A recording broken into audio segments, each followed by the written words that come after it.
오늘 말씀 제목은 여로보암의 길과 다윗의 길입니다. 다윗의 길과 여로보암의 길. 이스라엘 땅에서 벌어지고 있는 전쟁 소식이 우리를 참 가슴 아프게 하고 있습니다. 이건 뭐 전쟁이라고 말하기도 좀 그런 테러와 다름없는 상황이기도 하고, 그래서 본격적인 보복 공격이 또 진행될 것 같습니다. 이 상황을 우리가 어떻게 받아들이고 기도해야 될까요? 그리고 세계에서 가장 유일하게 분단된 상황, 살고 있는 휴전 상태인 우리들이 무엇을 위해 기도해야 될까? 그리고 우리가 이 땅에서 무엇을 해야 할까 생각해보는 시간 됐으면 좋겠습니다. 책 한 권을 소개하려고 하는데요. 이 책은 성서학자 게리 버즈라고 하는 보수 성서학자인데요. 미국 사람입니다. 이스라엘 땅은 과연 누구의 땅인가, 이 팔레스타인 땅이 어떤 땅인가를 주제로 하는 책입니다. 저자가 주장하는 이 땅의 주인 누구일까요?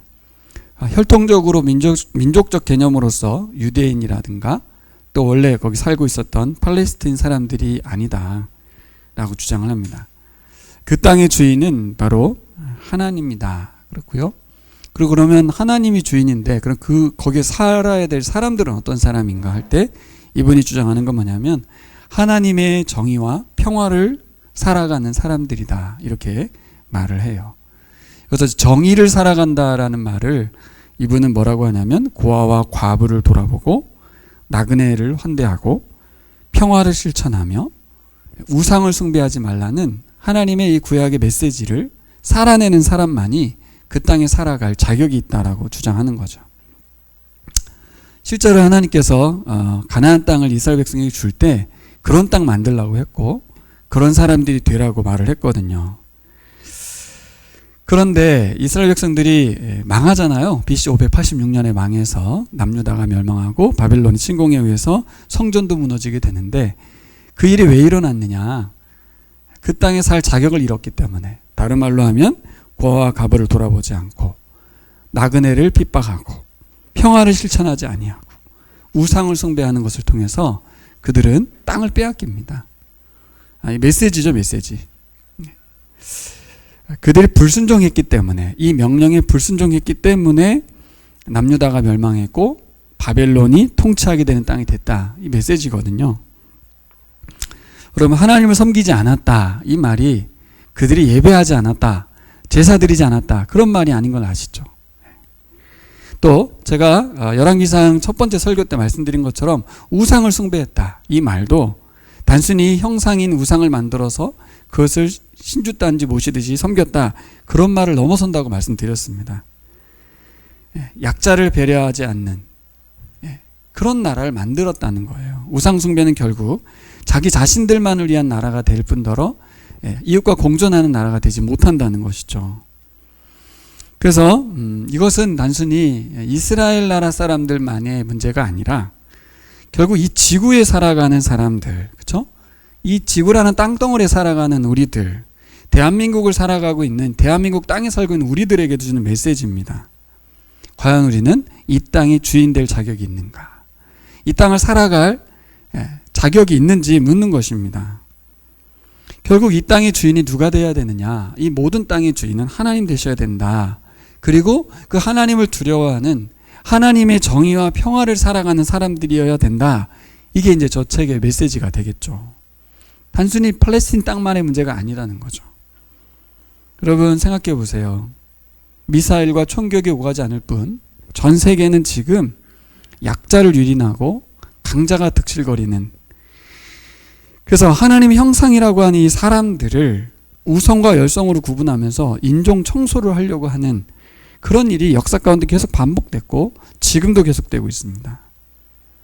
문제는 이스라엘 사람들이 히틀러로부터 인종 청소를 당할 뻔했잖아요. 그랬던 사람들이, 그들의 목표는 뭐예요? 팔레스타인 사람들을 다 사라지게 만들겠다는 그런 생각을 하고 있다는 게 얼마나 끔찍합니까? 그러니까 그렇다면 그 땅은, 저 땅은 이스라엘 사람들의 땅도 아니고 팔레스타인 사람들 땅도 될 수 없다. 이게 이제 그분의 주장입니다. 그래서 저는 오늘 우리가 이 상황들 때문에도 그렇고 우리에게 준 메시지잖아요. 또 오늘 말씀의 전쟁 이야기인데 결국 나는 과연 이 한국 땅에 살 이유가 있는 사람인지를 스스로 물어야 될 때가 온 거죠. 나는 과연 어떠한 삶을 살아가고 있느냐는 것입니다. 그래서 여러분, 우리의 존재의 이유와 목적을 내 인생 자체에서만 찾지 말고 성경적인 하나님의 뜻과 목적을 살펴야 될 것입니다. 내가 왜 살아야 되지? 이걸 자꾸 환경에서, 상황에서, 우리 아버지 어머니에서 찾을 게 아니라 성경 안에서 찾아야 됩니다. 그러면서 과연 내가 이 땅에 태어난 이유가 뭘까? 이 한국 땅에 현재 존재하는 이유가 뭘까? 또 우리 진자매 같은 경우에는 이 한국 땅에 인생의 3분의 1을 살고 있는, 어떻게 보면 성인 된 이후에는 전부 중국 땅이 아니라 한국 땅에서 살고 있는 이유를 찾아야겠죠. 내가 왜 이 땅에서 살고 있는가? 여러분, 그렇게 우리를 예수 그리스도를 통해서 거듭나게 하신 이유를 생각해보는 시간 됐으면 좋겠습니다. 내가 이 땅에 존재하고 있는 목적이 뭘까? 예수 그리스도의 삶을 뒤따라서 살아가기 위해서 우리가 존재하는 것입니다. 여러분, 우리가 사는 이유는 예수님을 따라 살기 위함이지 다른 게 아닙니다. 두 번째, 우리가 생각해 볼 건 나를 새롭게 태어나게 해주신 이유, 거듭나게 해주신 이유, 예수님 십자가에 죽으신 이유, 우리를 죄에서 건지신 이유가 뭐냐는 거죠. 그것은 뭡니까? 그것은 이겁니다. 하나님의 형상인 사람들을 존귀히 여기고 섬기며 사랑하라고, 그러라고 우리를 거듭나게 하신 거죠. 두 번째는 뭡니까? 하나님의 자녀된 백성들이 누리는 이 샬롬의 복이 있잖아요. 이거를 어떻게 하라고? 같이 좀 누리라고, 그러라고 우리를 거듭나게 한 거예요. 결국 공동체적이고 하나님 나라적이고 온 세상이 하나님의 자녀된 백성이라는 이 관점에서 우리가 살아가야 될 이유가 있는 거죠. 그걸 찾아내야 됩니다. 그렇다면 이제 다음 질문으로 귀결되겠죠. 우리는 어떻게 하면 우리의 일상의 삶 가운데 이 한국 땅에 살면서 하나님이 원하시는 정의로운 삶을 살 수 있을까? 어떻게 하면 우리가 평화를 추구하며 살 수 있을까? 예? 평화와 정의를 추구하는 삶, 이거 어떻게 살아갈 수 있겠냐는 겁니다. 여러분, 우리 인생은요, 평화와 정의를 추구하는 것은 자연스러운 인생이 아닙니다. 우리는 저런 삶을 살고 싶어 하지도 않고 관심도 별로 없습니다. 잘 보시면 구약 백성들이 실패한 삶이에요.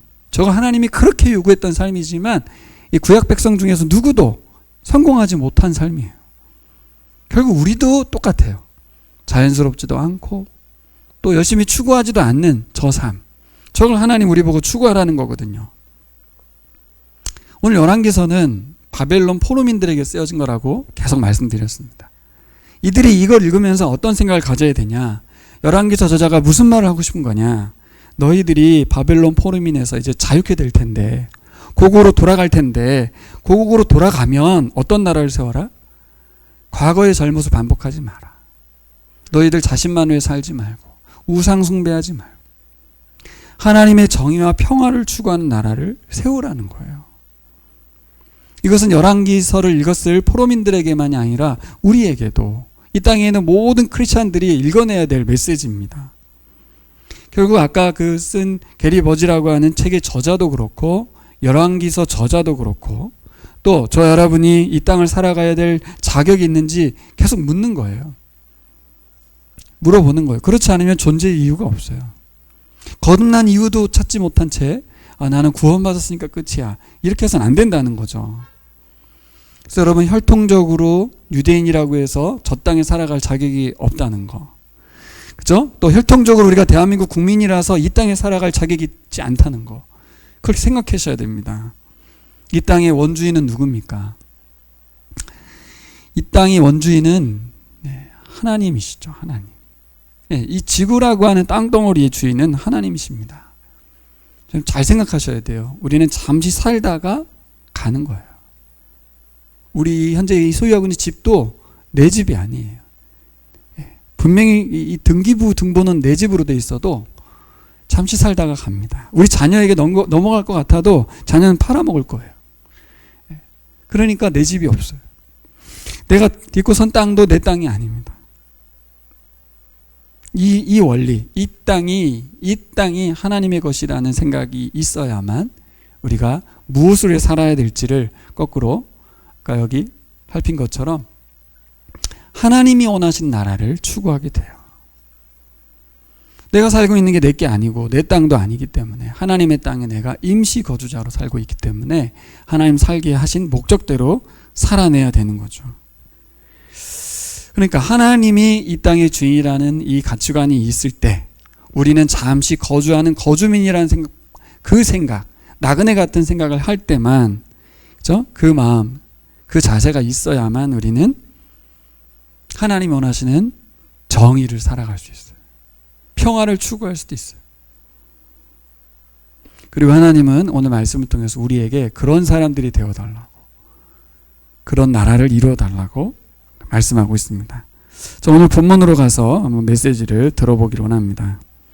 열왕기서 말씀에 나타나는 반복적 표현이 주제일 텐데요.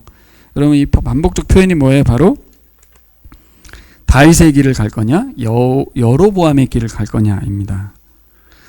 열왕기서 저자가 바벨론 포로민들에게 주고 싶은 메시지 딱 하나가 있다면, 너희들은 여로보암 따라 살래, 예? 다윗 따라 살래, 이겁니다. 다윗의 길을 걸을 것이냐, 여로보암의 길을 걸을 것이냐. 그렇죠? 어떤 길을 걸으라는 거예요? 다윗의 길을 걸어라. 다윗의 길을. 여러분, 다윗과 여로보암이 어떻게 견줄 만한 인간인가 싶어요. 그리고 여로보암보다 더 악한 사람도 있었습니다. 근데 왜 다윗의 반대편에 여로보암이라는 사람을 세웠을까요?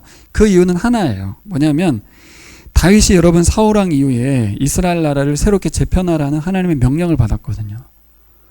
여로보암도 똑같은 명령을 받았어요. 솔로몬 사후에, 예? 솔로몬의 아들 르호보암이 엉망이 되는 바람에 나라를 힘들게 만들었잖아요. 그러니까 왕 같은 왕이 아닌 거예요. 그러니까 하나님 어떻게 열지파를 떼어주면서 네가 새로운 나라를 만들어라. 다윗과 똑같은 명령을 받은 사람이 바로 여로보암이었어요. 북쪽 열지파를 하나님 뜻대로 하나님 나라를 세우라라는 명령이었죠. 여러분 다 읽으셨죠? 예, 선지자를 통해서 그 메시지를 분명히 갔거든요. 그러니까 이거 둘이 똑같은 게 뭐냐면 스스로 왕된 사람이 아니고 하나님이 세운 사람. 또 하나는 어떤 왕이에요? 하나님의 뜻을 부여받은 왕이에요. 초대 왕인 거예요, 다. 초대 왕. 다윗도 여로보암도 하나님의 말씀, 언약 관계를 통해서 세워진 왕이었습니다. 근데 하나님께서 열왕기상을 통해서, 열왕기서를 통해서 계속해서 그 왕들이 악했다 이런 표현을 하거든요. 왕들이 악했다? 어떤 말일까요? 도덕적이고 윤리적으로 타락했다? 뭐 그런 말일까요? 아니면 나라를 잘못 세웠다 이런 말일까요? 어떤 말이에요? 하나님 언약에 대한 왕들이 어떤 태도와 반응을 보였느냐에 따라 그들이 악했냐 안 했냐 이렇게 말을 해요. 나라의 영토를 넓혔느냐, 뭐 경제를 부흥하게 했느냐, 그건 전혀 관심을 두지 않아요. 열왕기서의 주제는 오직 관심사는 하나, 하나님 말씀에 대해서 어떤 반응을 보였느냐는 거죠. 어떤 태도를 가졌냐는 거죠. 그래서 계속해서 하나님은 왕들에게 기회를 주십니다. 하나님의 말씀대로 통치할지 안 할지를, 언약대로 통치할지 안 할지를 지켜보시는 거예요. 계속. 근데 한쪽은 말씀을 존중해서 말씀을 실현해내기 위해서 노력했던 왕이 있는 거고, 그게 다윗의 길인 거고, 반대는 하나님의 말씀 무시하면서 자신 뜻대로 권력을 행사했던 그런 왕인 거고, 그게 여로보암의 길입니다. 그러니까 다윗의 길로 갈 거냐 여로보암의 길로 갈 거냐 두 개로 나뉜 거죠. 그래서 여기서도 우리에게 메시지를 주시는 거죠. 1차적으로 우리가 생각해 봐야 될 건 뭐예요? 이 열왕기를 통해서 말씀에 대한 우리의 반응과 태도는 어떠한가? 과연 나는 다윗의 길을 걷는지 여로보암의 길을 걷는지, 우상 숭배하고 전쟁 치르고 악한 죄를 저지르는가? 그거는 결과로 나타나는 거고요. 결과. 핵심은 뭐예요? 하나님의 말씀에 대한 나의 태도가 어떠한가? 그게 곧 행동으로 결정되는 거예요. 그렇죠? 우리의 행동은 결국 우리가 말씀에 대한 어떤 태도인지에 따라 결정이 되는 거거든요. 그래서 다윗의 길을 걸었던 남유다의 아사왕, 오늘 본문이죠. 아사왕이 도대체 말씀에 대해서 어떤 태도를 보였는가? 이게 오늘 말씀 우리가 살펴볼 내용입니다. 자, 11절과 14절을 한번 같이 읽어보려고 합니다. 15장 11절 14절 같이 읽겠습니다. 아사는 그의 조상 다윗과 같이 주님께서 보시기에 정직하게 행하였다. 14절 그렇다고 해서 산당이 모두 제거된 것은 아니지만 주님을 사모한 아사의 마음은 평생 한결 같았다. 주님을 사모하는 아사의 마음은 평생 한결 같았다. 우리가 기억하는 왕 중에 여호사밧 왕도 있고 히스기야 왕도 있고 요시야 왕도 있는데 아사 왕은 별로 기억이 안 나잖아요. 그렇죠? 근데 이 아사 왕에 대한 저 표현은 굉장한 칭찬이잖아요. 그렇죠? 그의 평생에 하나님을 섬겼다는 거예요. 한결 같았다고 세 번역은 번역하거든요. 우리가 기억하지 못하는 아주 유명하지 않은 것 같은 그러나 처음으로 나타난 세 번째 나타난 거잖아요. 솔로몬 사후에. 결국 우리는 기억하는 사람만 기억하지만 성경은 이런 사람 반드시 기록해주고 기억해주고 있어요. 여러분, 날 아무도 알아주지 않아도 내가 하나님 앞에 바른 자세와 말씀에 대한 반응을 보이면 하나님은 기억하십니다. 그러니까 누가 알아주지 않아도 상관없이 사시기 바랍니다. 아사왕이 한 행동 뭘까요? 왜 그가 이렇게 극찬을 받았을까요? 평생 하나님 앞에 온전했다는 표현은 뭘까요, 도대체? 한결같았다는 말이 뭘까요? 아사왕은 성전을 정결케 합니다. 여러분, 핵심은 뭐냐면 신앙개혁, 성전개혁이었어요. 왕으로서 가장 잘한 것이 뭔가? 열왕기서가 관심 갖는 건 뭐냐면 경제의 부흥이라든가 사회 제도 개혁을 했다든가 국방 개혁을 했다든가 나라를 국력을 신장시켰다든가 이런 거 아니고 결국 뭐에 관심을 두고 있냐면 그 왕이 하나님을 왕으로 인정했냐 안 했냐. 그 왕이 하나님의 말씀에 순종했냐 안 했냐. 이걸 가지고 다루고 있어요. 결국 연결해 보면요. 정의와 평화의 나라는 어떻게 세워지냐. 이것은 행동으로, 그렇죠? 우리의 순종으로 일어나는 것이지만 중요한 건 뭐예요? 성전을 어떻게 개혁했느냐. 지금으로 말하면, 오늘날로 말하면 신앙의 개혁이 핵심이에요. 우리가 어떻게 하면 사람들과 관계 속에서, 일상 속에서 정의로운 삶을 살아낼 것인가. 약한 자를 돌보고, 그렇죠? 이방인과 과부를 돌보고 하나님 말씀하신 말씀대로 순종할 것인가는 결국 우리의 신앙이 어떻게 점검되고 개혁되느냐에 달려있다는 것이죠. 오늘 세 가지로 이분이 일을 하죠. 첫 번째는 성전개혁.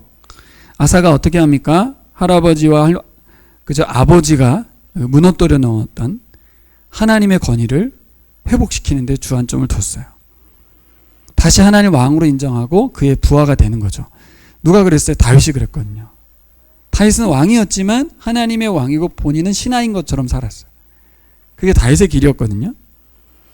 이게 이제 표현으로 된 게 뭐냐면 성전 개혁이에요. 12, 13절을 보시면 12, 13절 볼까요? 그는 성전 남창들을 나라 밖으로 몰아내고 조상이 만든 모든 우상을 없애버리고 그리고 그는 자기 할머니 마아가 아세라를 섬기는 혐오스러운 상을 만들었다고 해서 자기 할머니를 왕 대비 자리에서 물러나게 하고 아사는 할머니가 만든 혐오스러운 상을 토막내서 기돈 시내가에서 불살라 버렸습니다. 세 가지를 한 거예요.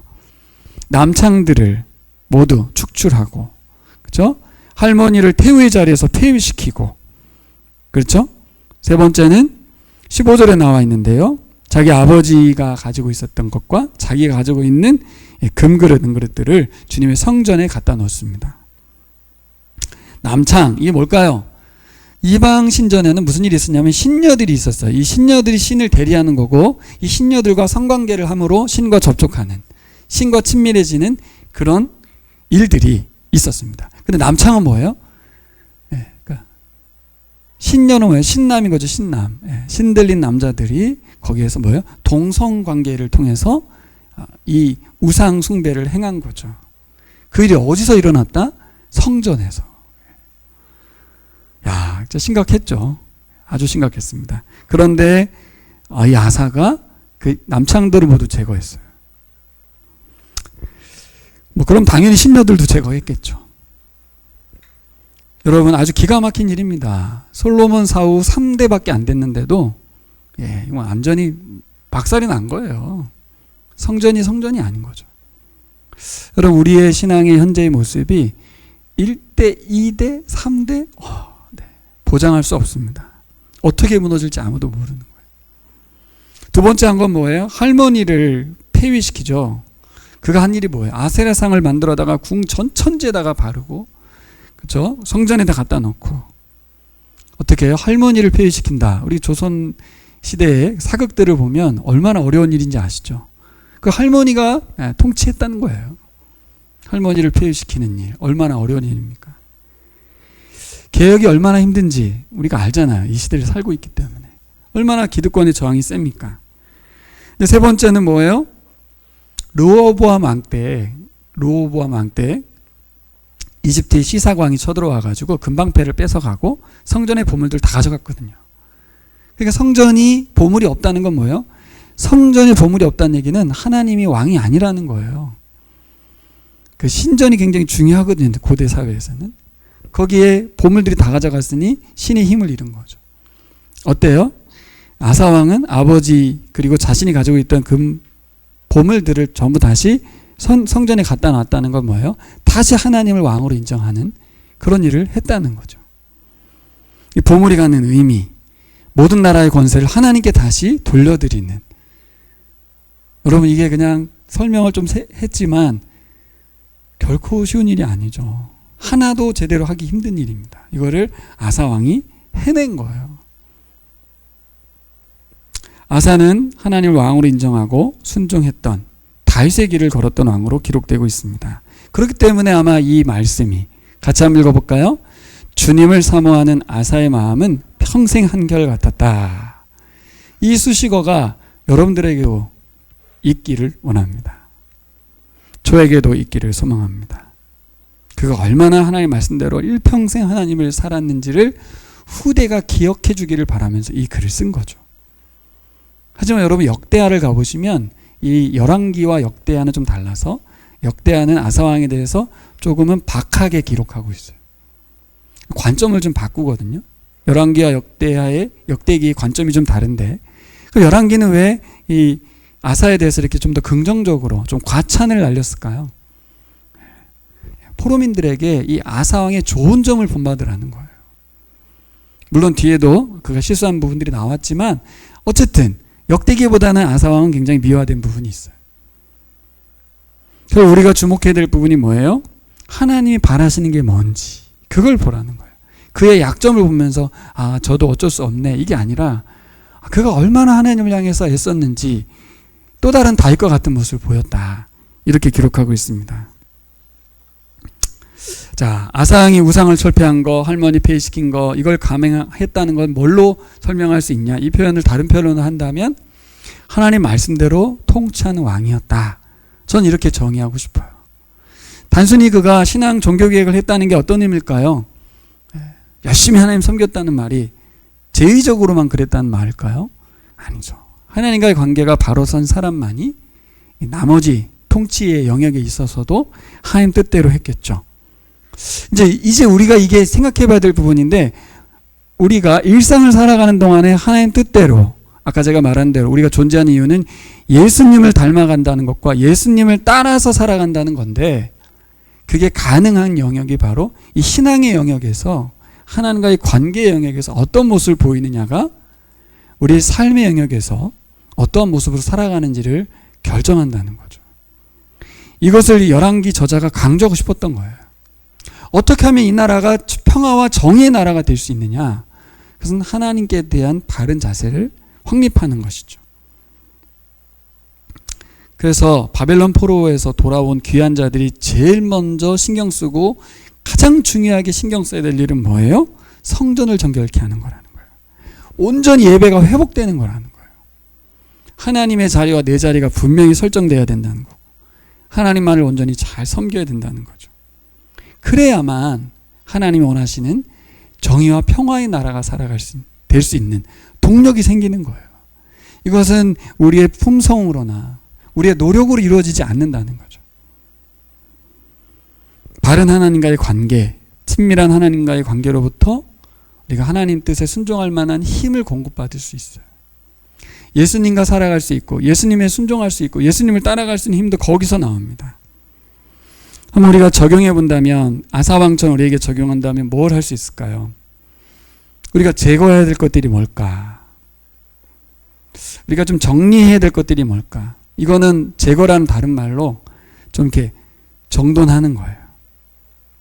또 조정해야 될 건 뭘까? 이건 우선순위의 문제에서 내가 과연 어떤 우선순위로 삶을 살아가는지. 여러분, 그렇지 않으면 계속해서 우리의 마음과 생각이 무엇에 지배당합니까? 우상과 같은 역할을 하는 것들이 우리를 지배하게 돼요. 아사왕처럼 개혁이란 말까지는 아니더라도 우리 신앙을 점검하는 거죠. 이 기회가 아니면 기회가 없어요.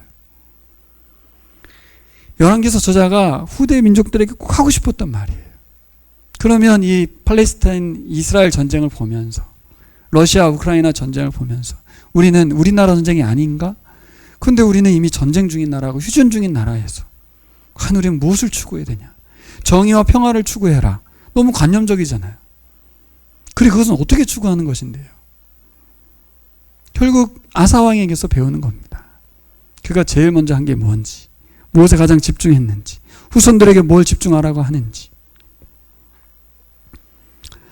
오늘날 성전의 정결이라고 한다면 우리 마음을 정결하게 하는 거라고 생각합니다. 여러분, 마음을 정결하게, 우리의 생각의 영역을 정리하는 거, 번잡스러운 거, 혼란스러운 거, 내 생각을 지배하고 있는 것, 사상들, 관심사들, 그것을 정리해야 합니다. 이번에 여러분들이 한 주간 기도하면서 이 부분을 놓고 한번 같이 생각해 봤으면 좋겠어요. 계속 뭔가에 이끌리고 문제와 상황, 또 뉴스에서 들려오는 어떤 여러 가지 상황들에 우리가 이끌리게 되는데 곰곰이 내 내면을 돌아볼 필요가 있어요. 살펴볼 필요가 있는 것이죠. 아사처럼 지금 내가 뭘 해야 되는가?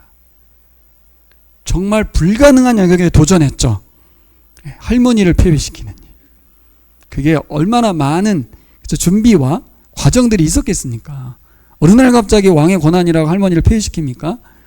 그럴 수 없죠. 그 추종 세력들이 얼마나 많고 그가 가지고 있는 권력의 어떤 힘이 얼마나 센데 굉장히 지혜로울 필요가 있죠.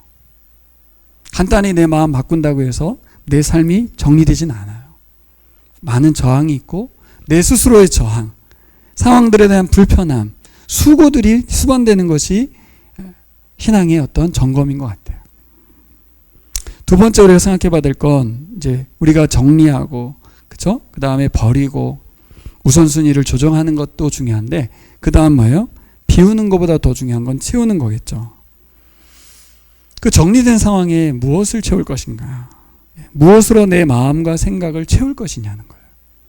결국 이거는 내가 시간을 보낼 때 어떤 시간을 보낼 것인지, 나의 파워인 돈을 어디다가 쓸 것인지, 그렇죠?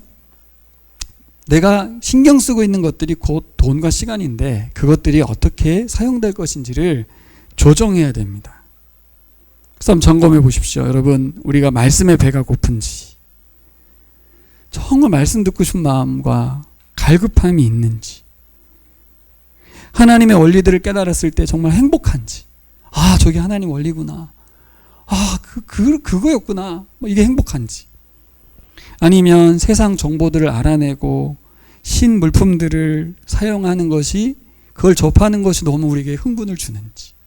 얼리 어답터 있잖아요. 일찌감치 이렇게 기계들을 접하고 제일 먼저 쓰고, 저도 그런 욕심들이 있는 사람인데 무엇이 우리를 흥분케 하는지, 내가 갈망하는 게 뭔지, 내가 시간 보내고 있는 게 뭔지 묻고 계십니다.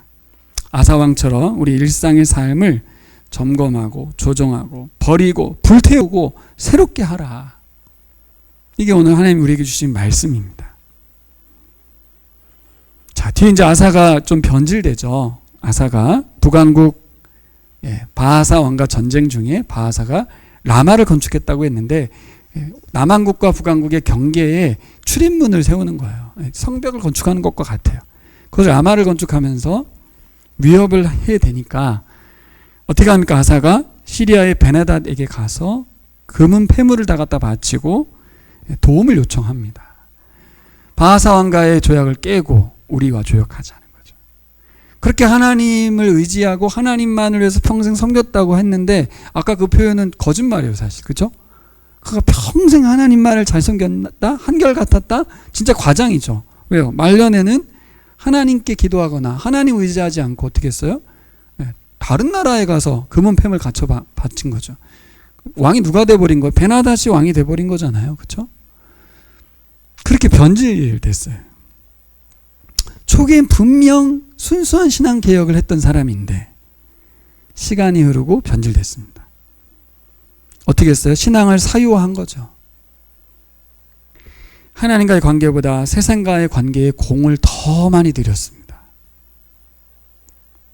이럴 수 있다는 걸 아사가 보여주는 거죠. 왜 그렇게 했을까요? 이제 하나님이 상수가 되어버렸어요. 일반화되어버렸어요. 우리 크리스찬들이 가장 위험한 것입니다. 예배드리고 교회 다니고 성경 읽고 기도하고 다 평범해지는 거예요. 근데 뭐가 두려웠습니까? 북왕국이 두려웠어요. 참 얼마 되지도 않는, 물론 지파상으로는 10지파와 2지파도 아닌 한 지파, 남유다가 전부인 베냐민이 아직 약했으니까. 문제의 핵심은 그게 아니죠. 북왕국이 커 보여서가 아니고 하나님과의 관계가 느슨해진 거예요. 하나님과의 관계가 아주 느슨해서 하나님이 멀리 계시고 아사왕은 여기 있고 멀어지는 것입니다.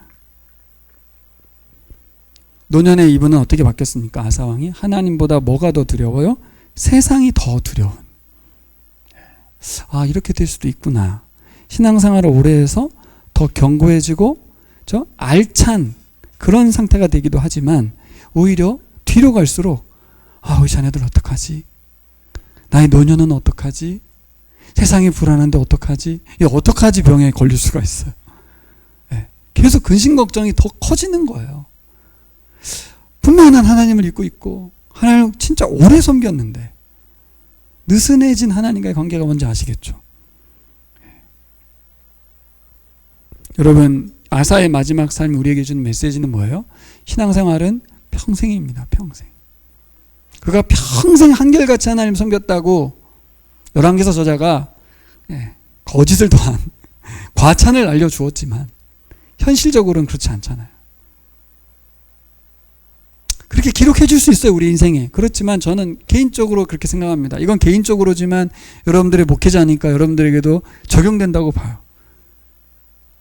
우리 신앙생활이 끝발날리거나 한동안 연락에 집중하는 그런 신앙생활 말고 마지막 최후의 순간까지 하나님과의 관계를 놓지 않고 교회와 하나님 나라를 위해서 살아가는 삶.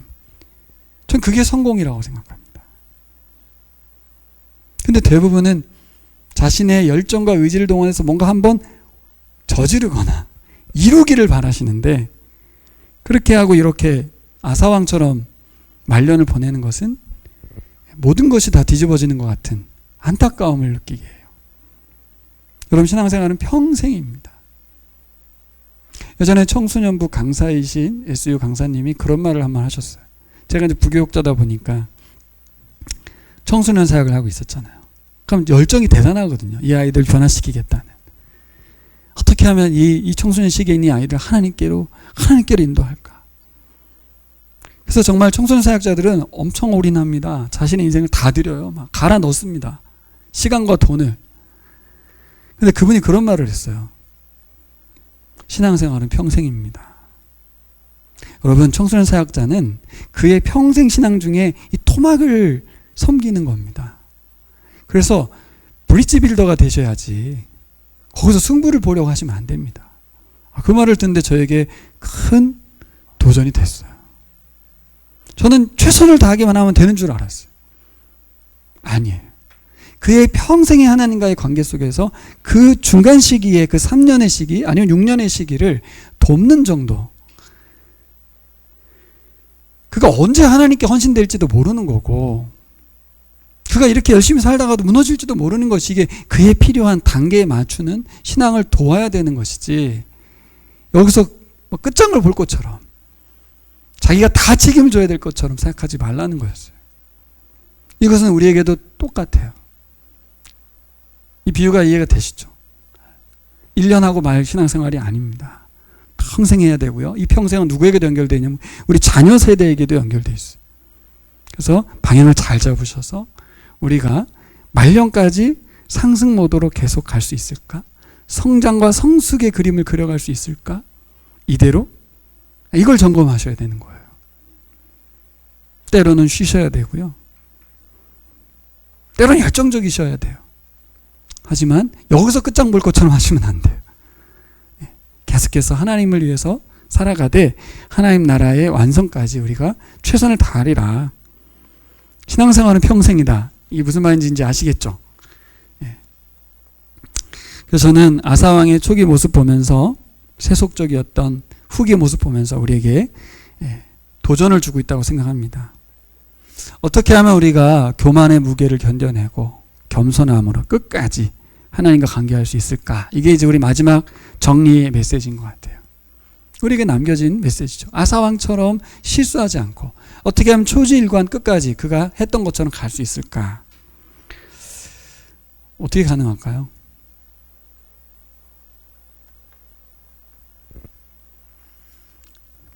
마지막 순간까지 하나님과의 관계를 붙들었던 사람이 바로 다윗 왕입니다.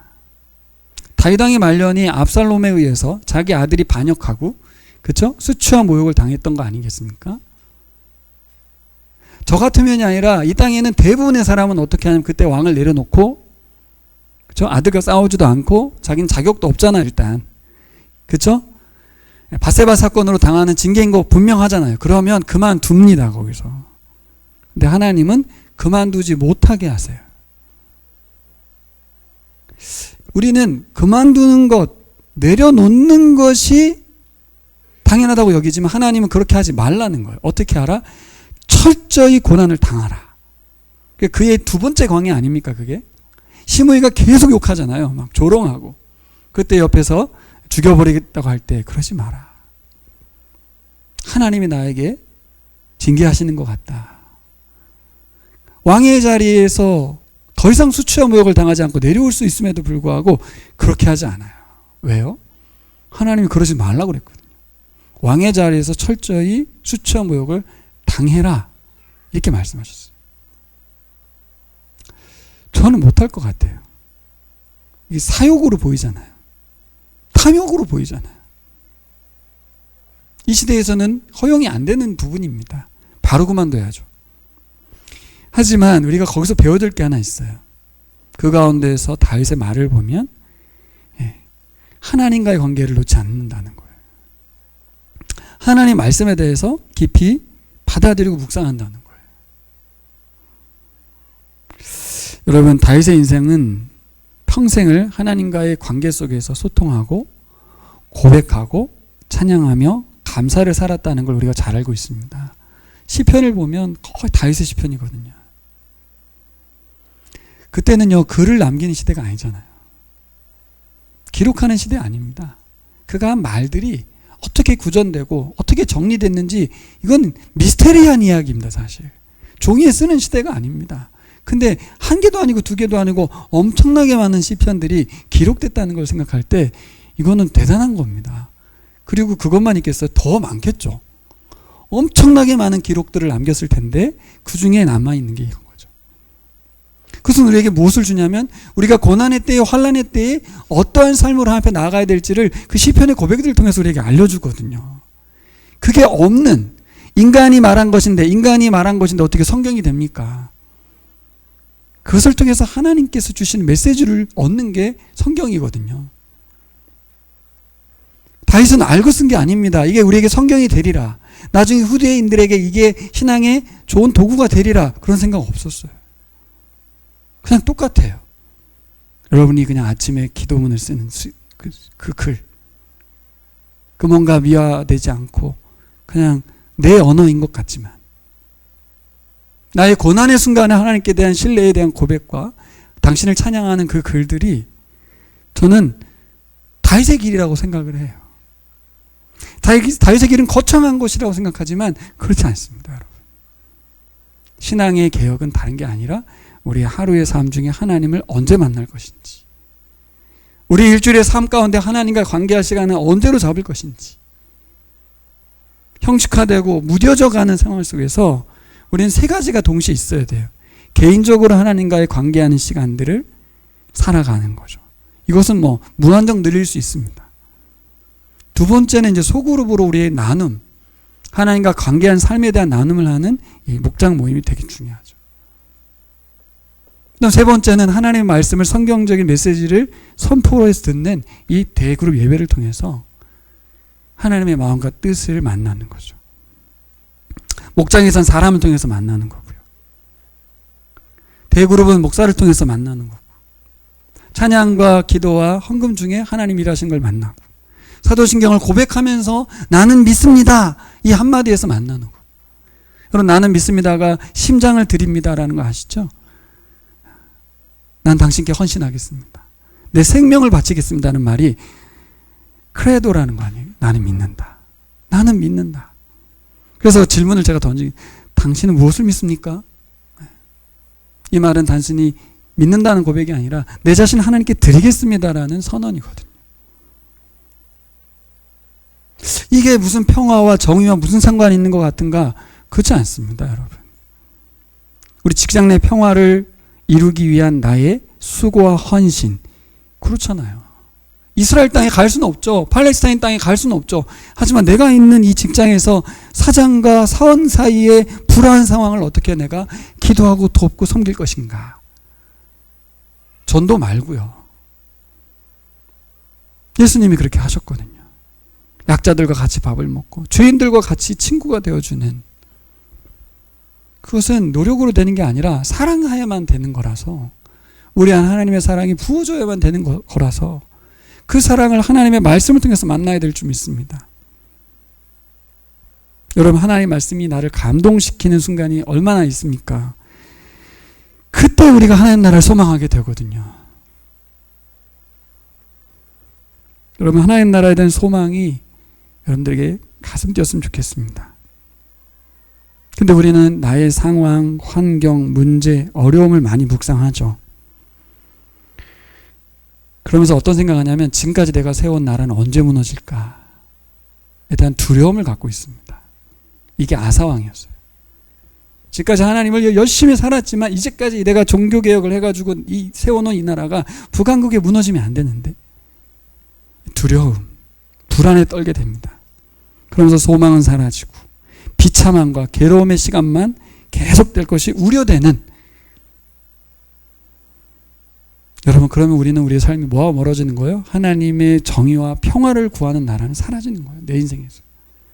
내가 죽겠는데 무슨 평화니 정의가 무슨 소용이겠습니까? 정리해 보겠습니다, 여러분. 돈 있으면, 시간 생기면, 여유 생기면 그때 하나님 나라를 살 것 같지만 그렇지 않습니다. 전혀 그렇지 않아요. 언제 하나님 나라를 살아갑니까?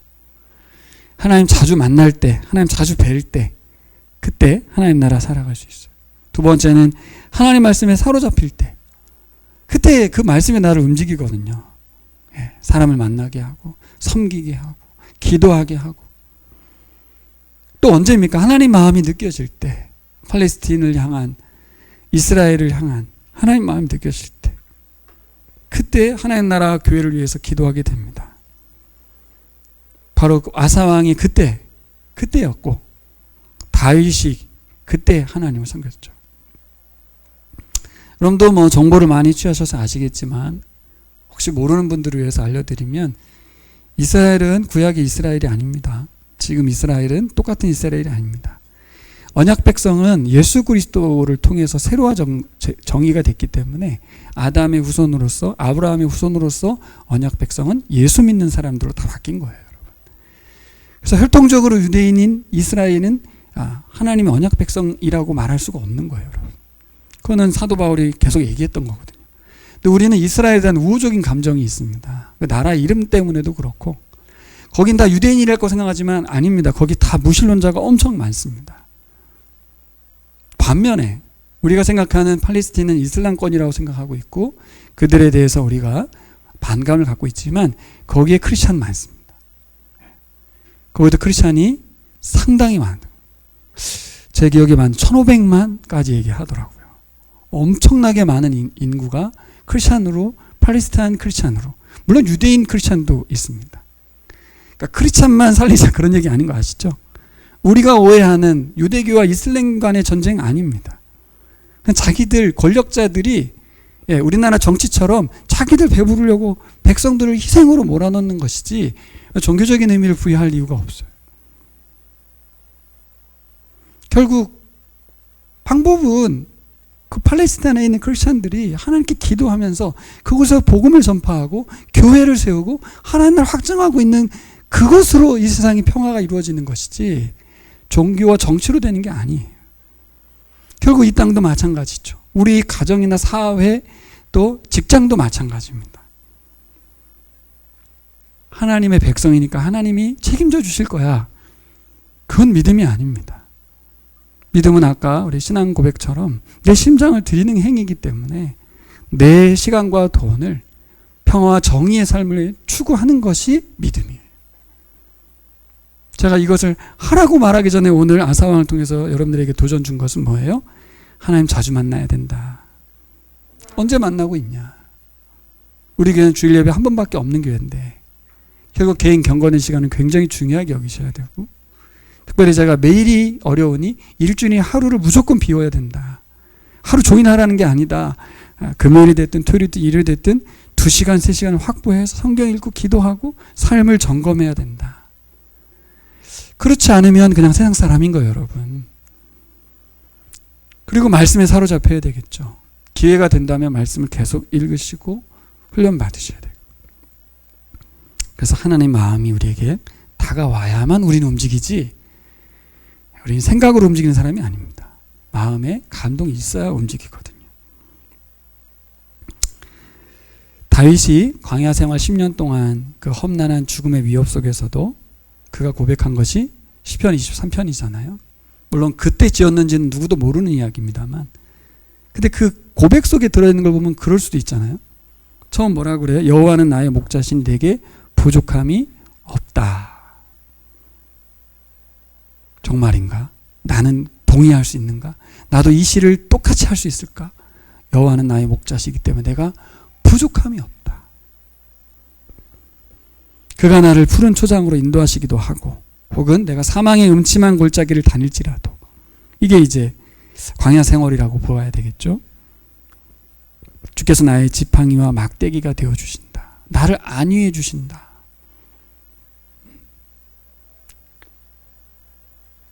그래서 여러분, 마지막으로 여러분들에게 드리고 싶은 것은 왕 되었을 때가 성공이 아니다.